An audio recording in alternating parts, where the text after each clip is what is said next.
বরিশাল সংবাদপত্র কর্মচারী কল্যাণ পরিষদের সাধারণ সম্পাদক আহমেদ হোসেন জীবনের মমতাময়ী মায়ের রুহের মাগফিরাত কামনা করে দোয়া মোনাজাত অনুষ্ঠিত হয়েছে। বরিশাল প্রতিনিধির প্রতিবেদনে দেখুন বিস্তারিত। 11 জানুয়ারি আসরবাদ নগরীর আগরপুর রোড বরিশাল প্রেস ক্লাবের হল রুমে এ দোয়া মোনাজাত অনুষ্ঠিত হয়।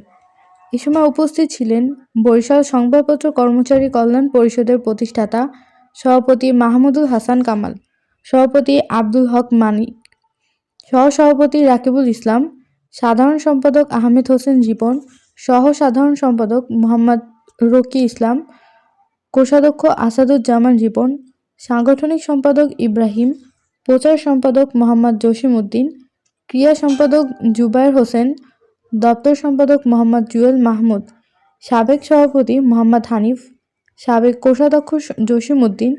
এ সময় দোয়া মোনাজাতে আরও উপস্থিত ছিলেন দৈনিক বাংলাদেশ বাণীর বার্তা সম্পাদক ফাহিম ফিরোজ, দৈনিক আজকের সময়ের বার্তার বার্তা সম্পাদক আল আমিন গাজী সহ নেতৃবৃন্দ। এখন অন্ধকার কবর যত মুমিন মুসলমান শুয়ে আছে মাবুদ, তাদের সকলের রোহের বকশিশ করে দিলাম।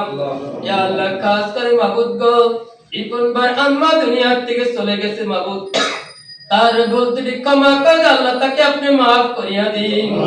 ইয়া আল্লাহ, তার পরিবার পরিজনদের বিদে যারা আছেন মাবুদ, তাদের সকলকে ধৈর্য ধারণের তৌফিক দান করিয়া দিন। ইয়া আল্লাহ, তার ITV বাংলা।